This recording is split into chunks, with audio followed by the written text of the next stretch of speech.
Welcome back to the Menopause Movement Podcast. I'm your host, Dr. Michelle Gordon. If you're watching the replay or on YouTube, thanks so much for being a part of the Menopause Movement. Today, we welcome Jessa Zimmerman to the podcast, and we're going to talk about sex. Jessa Zimmerman is a certified sex therapist and couples counselor. She specializes in helping couples who have a good relationship, but who are avoiding sex because it's become stressful, negative, disappointing, or pressured. She educates coaches and supports people as they go through her 9-phase experiential process that allows them real-world practice in changing their relationship and their sex life. She's the author of Sex Without Stress, the host of the Better Sex podcast, and is a regularly featured expert in the media, including Refinery 29, Business Insider, Mind Body Green, and Marriage.com.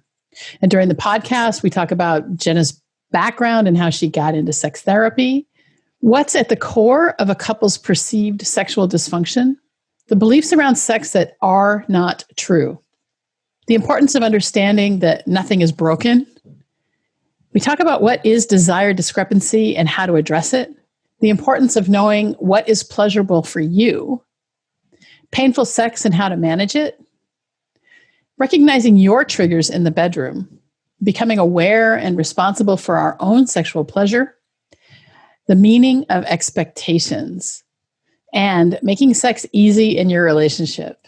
Now, at the end of the episode, make sure you visit drmichellegordon.com/podcasts, where you can find the show notes plus the links to the books and resources mentioned in the episode. And if you enjoyed the episode, make sure you subscribe to the podcast so you're always the first to know when each episode is released. You can subscribe on Apple Podcasts or wherever you get your podcasts. And thank you for all of the 5-star reviews. If you haven't left a review yet, please take the time to review the podcast because this helps more women find it and get the help they need during the disruption of menopause. No one should have to go it alone. And thanks so much for being a part of the menopause movement. We're so excited to have you here. Now let's get to Jessa and we'll talk about sex.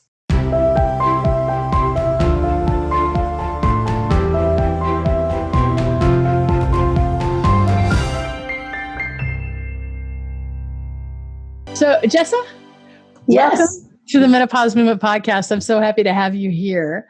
I want to get a little bit of your background, right? So, how did you get into, I guess, you're a sex therapist, what's your background, and how did you train, that sort of thing? It all actually stemmed out of a divorce. So after 17 years of marriage and homeschooling, 3 kids and being a stay-at-home mom, it was like, I got to do something.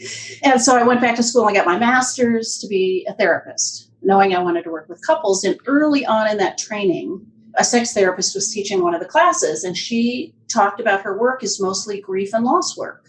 And that statement hit me in the gut. Like, people are suffering when their sex life is not working. And so I recognized that from my own marriage, what had been my marriage. And I just knew in that moment, I want to be a sex therapist. So I had to finish my master's and get my license and do all the training. There's a lot of training actually to become a certified sex therapist. Yeah. So it took a little while, but that's been my focus from the beginning. You reinvented yourself after your divorce. So how long were you married? I was married 17 years. Yeah. So would you say that you had some sort of, existential or midlife crisis as a result of the divorce? Yeah, because I'd been a stay-at-home mom, and any jobs I'd had before, like, I had no career to go back to. Anything I'd done before was totally obsolete. And so out of necessity, it's like, holy cow, what do I do to support me and 3 kids? I mean, I got alimony for a bit and stuff like that, but very quickly I had to figure out, what am I going to do with the rest of my life, right? So I sort of pushed into that crisis through the divorce earlier than I might have done it. This is really interesting. So had you gone through menopause yet when you had your divorce? No, I mean, I was 45, so I was probably perimenopausal, right? Okay. So, yeah. And one of the things that we see a lot in women in menopause is and it really, truly, it brings on an identity crisis, because the menopause comes and we don't expect it. We don't know what the heck is going on. But all of a sudden, we're doing weird stuff. We're snapping at people, or we're throwing things, or, we're crying at the drop of a hat. And during perimenopause is when a lot of change can happen in our lives. We can choose to, have our relationships improve. We can choose to end the relationships. We can choose to start putting ourselves first. I mean, there's just a lot of things that can happen.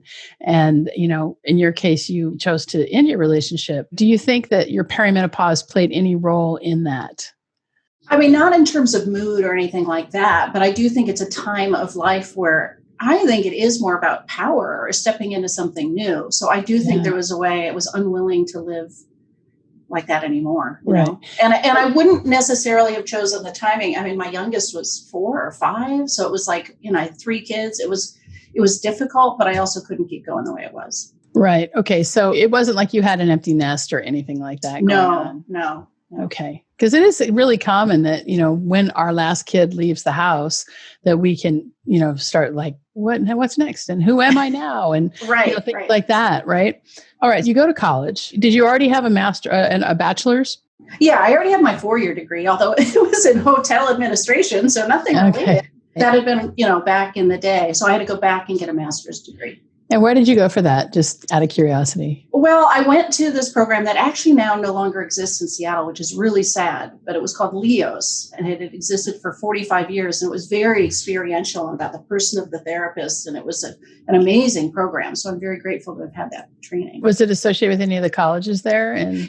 Well, it was umbrellaed under Saybrook University in San Francisco because that's who held the accreditation. But they had existed as this organization for 45 years. So you go back, you get your degree, and you decide to become a sex therapist because of the grief and loss work. So let's delve deep into a little bit into grief and loss and how it affects our sex life. I think that could be very, very powerful for any woman who's watching this. And if you're the type of woman who has experienced a loss of sex drive, loss of libido because of your menopause, don't think that you're alone in that, because it's not at all. Very common problem. And it's a common symptom of menopause. And it can not only affect, your own self-esteem, it can affect your relationship, especially if, men always want to have sex. Actually, that's a myth, just so you know. Is it? I don't know. That's not my experience, but it is true, I think, that men need to have sex to feel loved and women need to feel loved to have sex. Well, what's interesting? I get that this is a generalization and that's sometimes true, but it's basically one partner feels connected through sex and one needs to connect first before they want sex. So I see that same dynamic in same-sex relationships. It's not as much about gender as we might believe. Okay, that's fair enough. Because can be very, very difficult to talk about sexuality. Now, we've had Julia Lally on the podcast a couple of times, and we talked about, the power of pleasure, and we talked about using the jade egg and, increasing the pelvic floor muscles and things like that. But when it comes to the psychological component of sex, which is probably 90% of it, how do you approach that? And how does somebody remove the stigma that comes with it? Because, especially in American men, we're prudish. We don't want to talk about sex. There's a bunch of different things going on. We're prudish. Nobody knows how to talk about this. It has been taboo. So that's part of it. But also, we think we're not supposed to struggle with sex. We think it's something that's just supposed to happen naturally. We're supposed to just feel this desire, that it shouldn't be a problem. If it's not really working, something must be really wrong, with us or with our partner or with the relationship. What is, does this mean I picked the wrong person or are we doomed? And all that negative feeling, all those negative thoughts compound and make this, first of all, people tend to feel broken or inadequate or really afraid, which makes it really hard to address because they also don't realize there's something they can do about this. So why talk about it if it's sort of a losing battle? We're just broken. There's nothing to change. So why have a discussion, right? It can become so emotionally loaded for people. And then that creates avoidance, not just of sex itself, but also of talking about it. Yeah. So an emotionally loaded topic that can end up in a lot of misery, actually. Tons. Start to talk about it because of the gap in between partners and what they perceive as need. And you're right. Let's go into this a little bit about, you said, we have a lot of beliefs around sex that it should just come naturally. Yes. So how do we address those beliefs to, change our perception? Because of course, animals, right, have sex naturally, but they don't have sex for pleasure and as a general rule. And that's, I think, the big difference between humans and other animals. Other animals have sex instinctually to propagate the species, and we have sex for pleasure. And one of the things I do teach is that, once we are no longer fertile, and we have a big sex drive when we're fertile, and we're supposed to, right? We're supposed to have a sex drive when we're fertile. While sex is a big part of many relationships, at the same time, it's not unnatural to lose your sex drive if you're not going to be able to procreate from it. This is why it's all part of the first pillar of my method too, right? This whole mindset thing, understand, to really discovering how sex works, because you're right. Procreation comes naturally at certain points when we're fertile, right? But intimacy doesn't. Right. Sex for pleasure and connection doesn't. It's like, eating comes naturally, but a gourmet meal takes some skills, right? Like you gotta invest and prepare. And how do we change this? I mean, I just keep talking about it everywhere I go, about it doesn't just come naturally. It's normal to struggle. Couples that are together for a long time inevitably will have trouble in the bedroom. There are just too many things that complicate sex and sexual desire to think it's just going to run along easily all the time. So nothing is broken. Nothing is broken. That's my message. Nothing is broken. So there are ways to address this, including what feels like lack of libido. It's just, for most people, it's just a shift in how libido is working. They don't feel it spontaneously, but they can evoke it.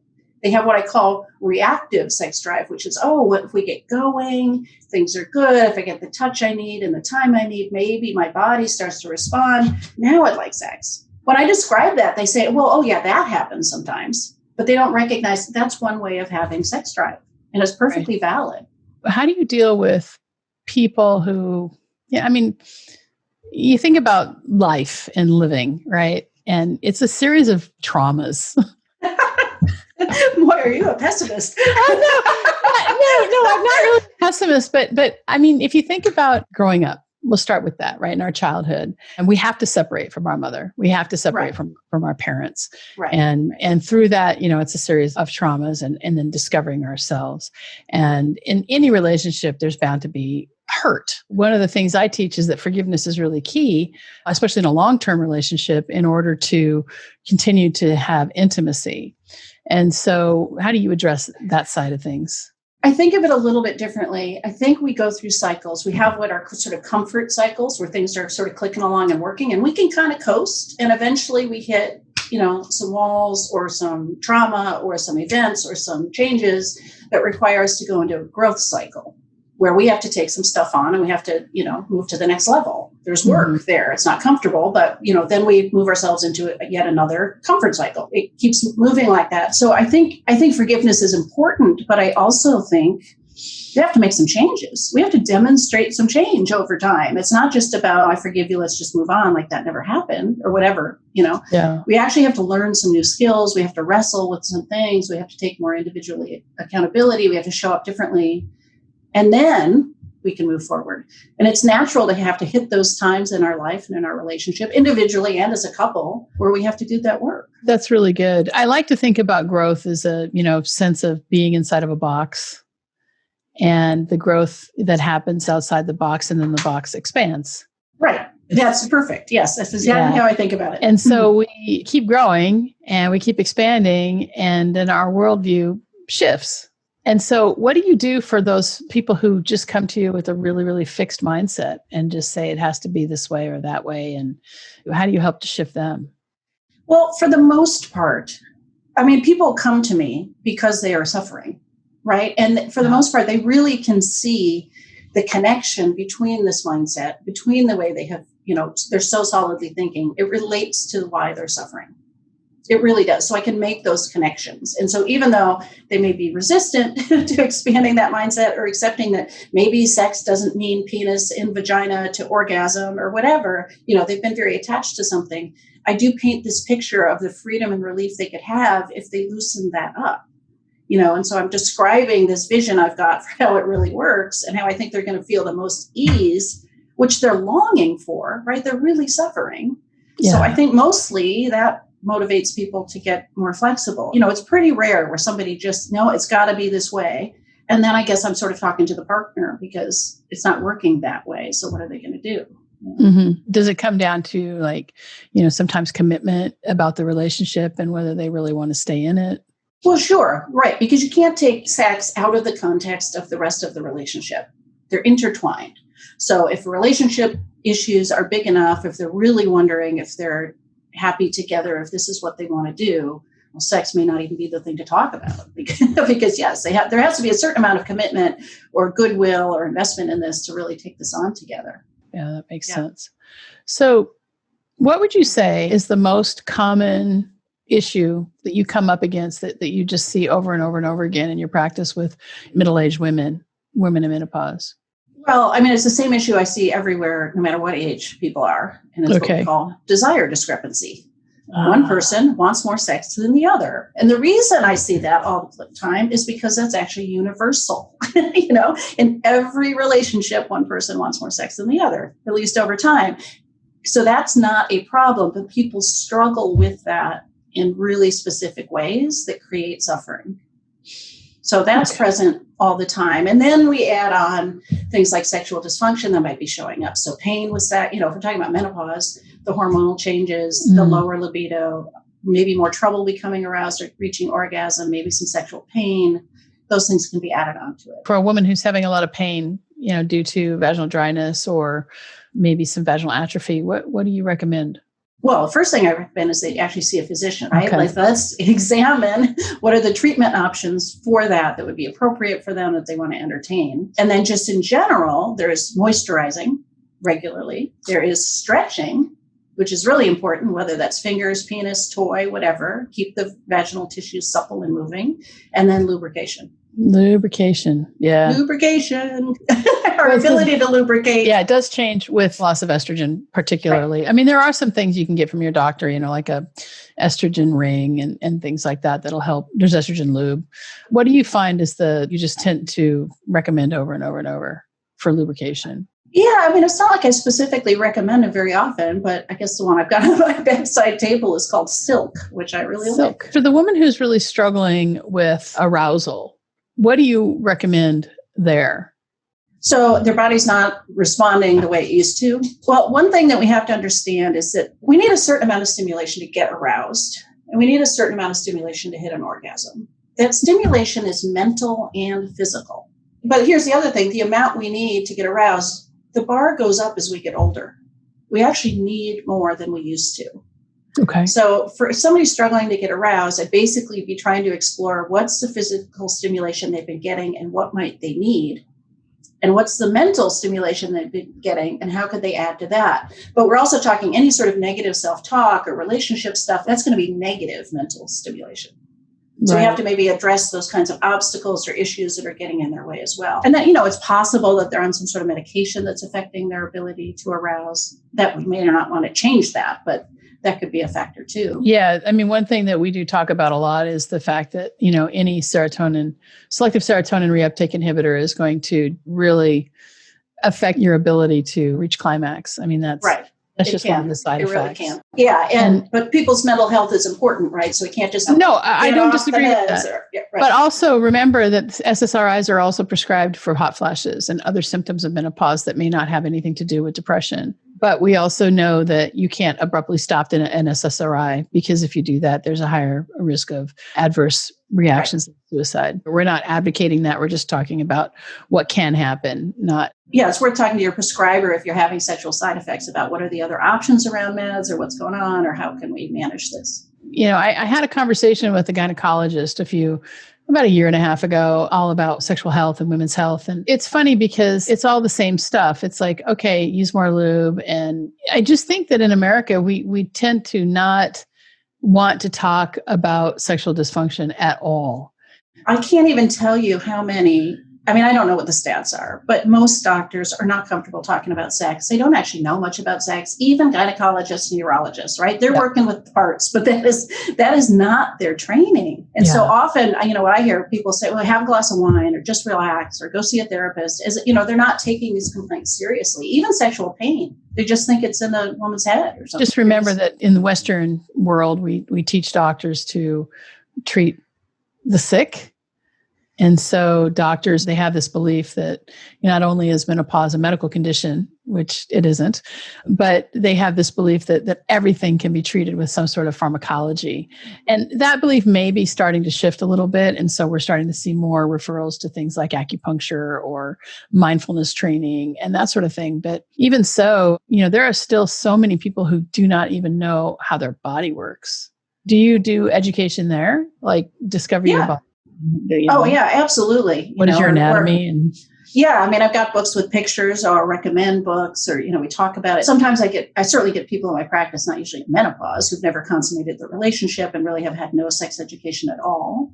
But for most people, they have a basic understanding of anatomy and how it works, but they may not have really explored what's pleasurable to them. right. I mean, maybe ever, like never known what really works for them, or their body has changed and what used to work doesn't work now. And they haven't explored, okay, what's going to work now?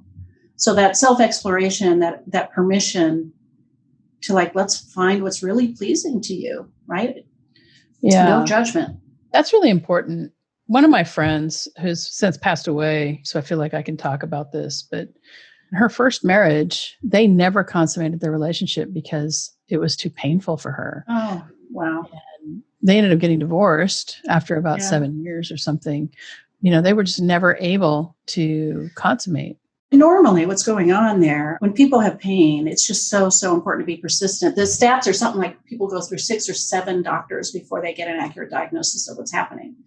So there's something causing the pain. And then you add on top of that, what's probably developed into what we call vaginismus, which is the involuntary clenching of the vagina out of anticipation of pain, which can make penetration just impossible and more painful. So there could be some other condition going on, and then you add that.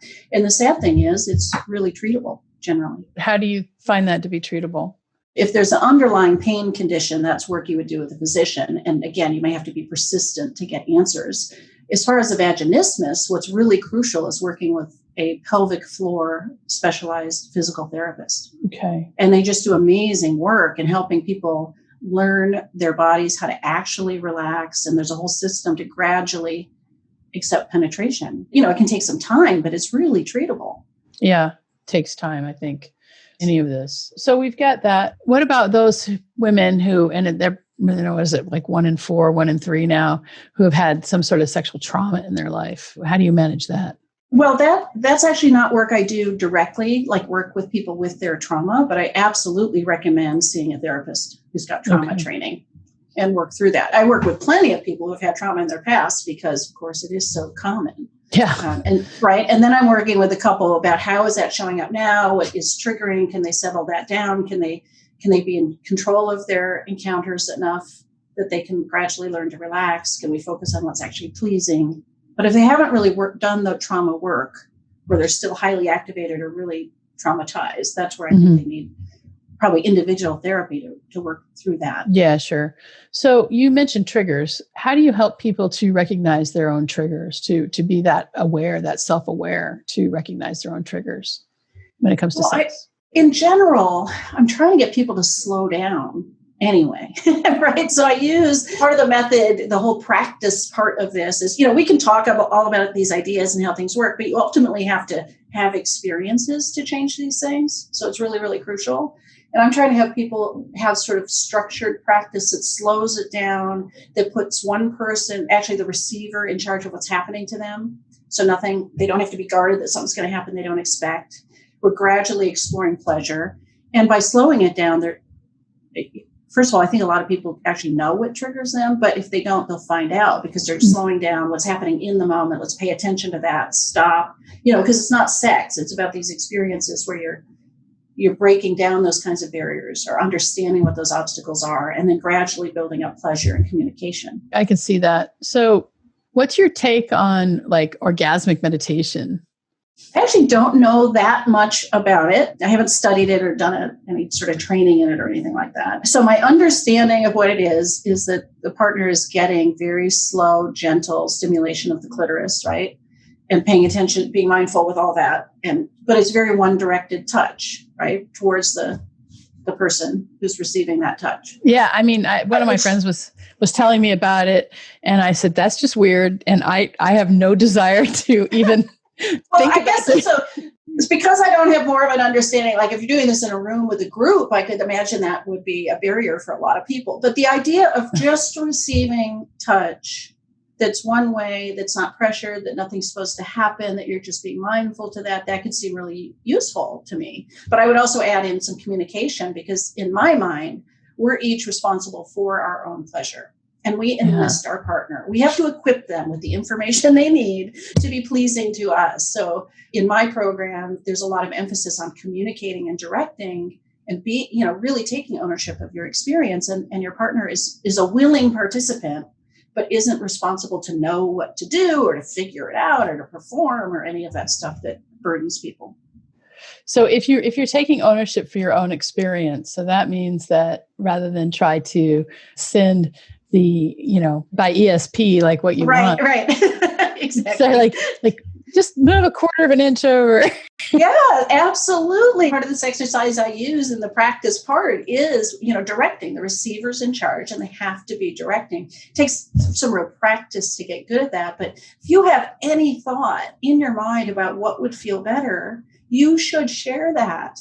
Your partner can't read your mind. They don't know. They're not the one in your body. This is not a recipe we can hand them that it works the same way every day. Tuesday is different than Wednesday, right? So we're the only one in our body knowing how it feels and how we want it to feel. And so we need to share that information with our partner. Oh, I love that. Yeah. And what's your take on like sex toys? Love them. The way I think of them is I sometimes call them sex toys, but they're basically aids to sexual pleasure. Okay. Yahoo! Use them. There's nothing wrong with that. Fine, experiment. Whatever is pleasing to people, I think is great. And so there's no shame in needing a toy. Nothing else. No body part moves at 3,000 RPM or whatever it is, right? Whatever it is, those are aids to pleasure. And why not? All right. And then in terms of like some behaviors that many people would think are aberrant, like BDSM or things like that, how do you handle that in your practice?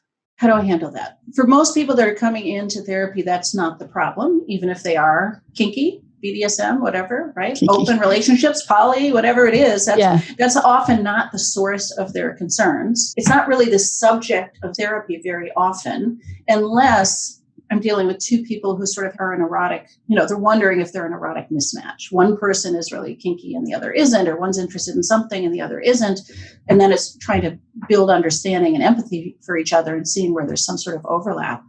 Or is this a deal breaker? I mean, it could be. I tend to think people don't actually get together unless there's some overlap in what they find erotic. But, occasionally it's a big conversation. But most people, it's just not part of what the issues are. Okay. And then in terms of sexual mismatch in, let's say, an arranged marriage, have you ever had to come up with that? Yeah, but I don't know that their issues are actually any different in an arranged marriage. Sometimes the cultures that have arranged marriages also have had no sex education, and sometimes these are the same couples that have not yet consummated their marriage. Mm-hmm. And it's not really out of trauma, it's out of fear and lack of education. That's a little bit more common in arranged marriages, in my experience. Than maybe the general public. But we're still dealing with, they've got to navigate desire discrepancy. They've got to, figure out how desire works, what's pleasing to each other. Like most of the issues are the same. How does somebody when they're starting to recognize, maybe they've gone a couple months, they've been married for a while, they've gone a couple months without sex, they're having difficulty talking about it. How does somebody get help? I mean, how do you even broach that as a problem? I mean, if you want, I can share the link. I developed a whole guide about how do you talk to your partner about this stuff because it's like 8 or 10 pages. There's a lot in there. So if you go to intimacywithease.com/guide, anybody can download that for free. It's a lot about preparing for that conversation and thinking ahead to what's really going on. How are you contributing to it? And how might your partner be feeling? What might they be afraid of? The bottom line is you need to approach this as a team and as an ally, not as an adversary, not accusatory, not out of desperation, right? It's got to be not that you're the problem, but we have a problem out here, and how are we going to work together? Something outside the box. Yeah, outside the box, and as a real win-win. Most people that are struggling with sex, it starts to feel a little bit like competing needs. I want more sex, you want less. If I get what you want, you don't get what you want. And we've got to reframe this. We're looking for, my goal is to help couples create a sex life that's easy and fun for both of them. It's engaging for both. It is a win-win. That's not the framework most people find naturally. Some do, but yeah. It's interesting because sexuality is so, so, so personal. And, a lot of people really have a hard time talking about it or even thinking about it. And at the same time, what's the number one site on the internet? It's probably YouPorn or Pornhub. And so we have this education that is not really education. It's just Hollywood or sexywood. I don't know. Right. And porn is not really intimacy. I mean, every once in a while, there may be some sort of a porn within it with real intimacy, but for the most part, there's nothing intimate about porn.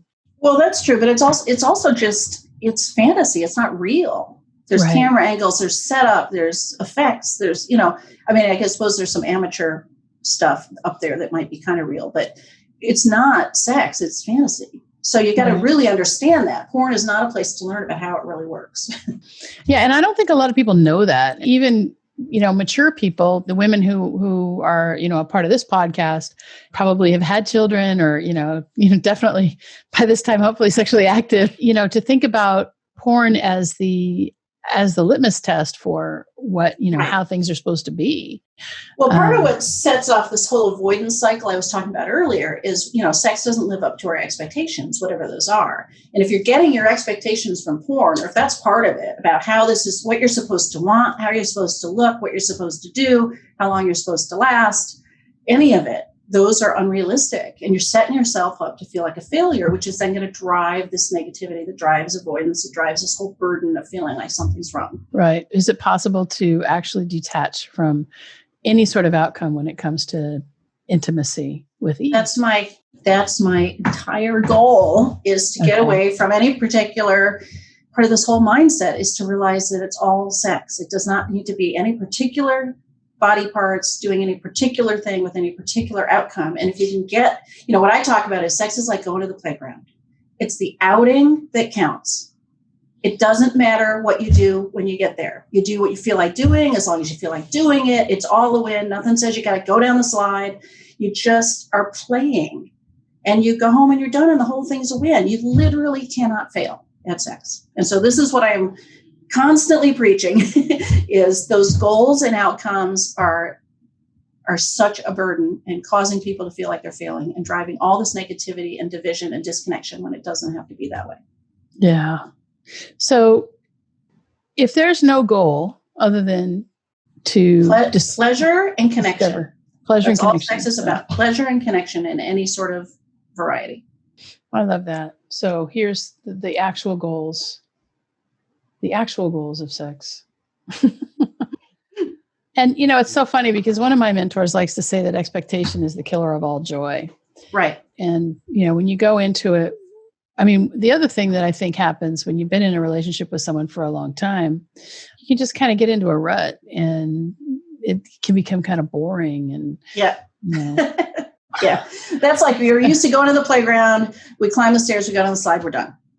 The same thing every time. We just, and everybody falls into this rut because it's been efficient. It's the quickest way to get where we think we're going or whatever, get it over with, depending on your mindset. And it's nice to sort of reimagine what's possible and really focusing on pleasure and what you actually want in the moment, which again is built into this whole practice thing. How do you tune in to what you actually want? And give yourself permission for that and ask for that and let go of, we're supposed to be aiming over here. We can just explore what we want right now. So if you enter into a sexual encounter with no expectation and you are able to actually direct your partner and you just go into it and say, I'm going to try to have fun here. How do you redirect it if you're in the middle of it and things just start to feel too familiar or it starts to kind of go? I think that a lot of people get into ruts, right? Right. What is the number one tool that you can give a couple who's kind of, trying to get going on this? I mean, how do you stay mindful? How do you? Well, I mean, the tool I use is to just change the format. So it's not sex here. We're actually doing an exercise. We're going to take turns asking for exactly what would feel best to us in each moment for like 10 minutes. It might take some practice letting go of having a goal or an agenda. It's supposed to go a certain way, but to help them each practice, what do I actually want right now? And how do I ask for that? And that's often enough to get them out of a rut. Okay. So what if 10 minutes is too long? I mean, well, but 10 minutes, it doesn't have to be sexual. I mean, one thing I'm talking to people about, especially, and this is maybe really appropriate to women in menopause, if they're not feeling aroused or it's hard to get aroused or that's just not where it's going, that's okay. Do they want their hair brushed a foot rub, a back scratch, held. There's no value judgment. Each person gets to actually seek pleasure in whatever way is the most meaningful and pleasing to them in the moment. So if one person wants their hair brushed and they're just totally into this, and the other person is asking for their partner's mouth on their genitals, and that's amazing, isn't that lovely? They're both getting the best pleasure in the moment. There's no, Yeah, that's an interesting way of looking at it. Yeah. So how can people go deeper with you? I have a webinar that's available all the time for free at intimacywithEase.com/training. And it's talking about how to make sex easy in your relationship. So we're going to talk about the 3 biggest mistakes that almost everybody's making, and then really give you an overview of these 4 pillars that you really need to do to achieve this. I have a podcast called Better Sex that people might want to listen to. I've got all kinds of topics on there at this point. Yeah. And then they certainly could join my online program if they want to. Yeah. If they think that's a fit. Sure. Well, I think that this has been really great. And, it's just so funny because, again, like I said, it's just a topic that we never really want to talk about. So was there anything else that you were hoping to share with the audience that we didn't get to? Mostly what I want people to take away is that they are not broken. And there is a way to share pleasure and connection with your partner. There really, really is. It does not need to be stressful. Yeah, I like that. It doesn't have to be stressful. I think that expectation, not only being the killer of all joy, but expectation is, what breaks down relationships. And it really is the crux. Well, Jessa, I want to thank you for coming onto our podcast today. It's been really great talking to you about this subject that is kind of hard to talk about. Did you know that menopause is not a medical condition? Most doctors don't know this either. I like to say that menopause is the privilege of a long life. And to really take hold of our lives in menopause, we have to unlearn what society and the medical establishment has told us about menopause. Thanks so much for being a part of the menopause movement.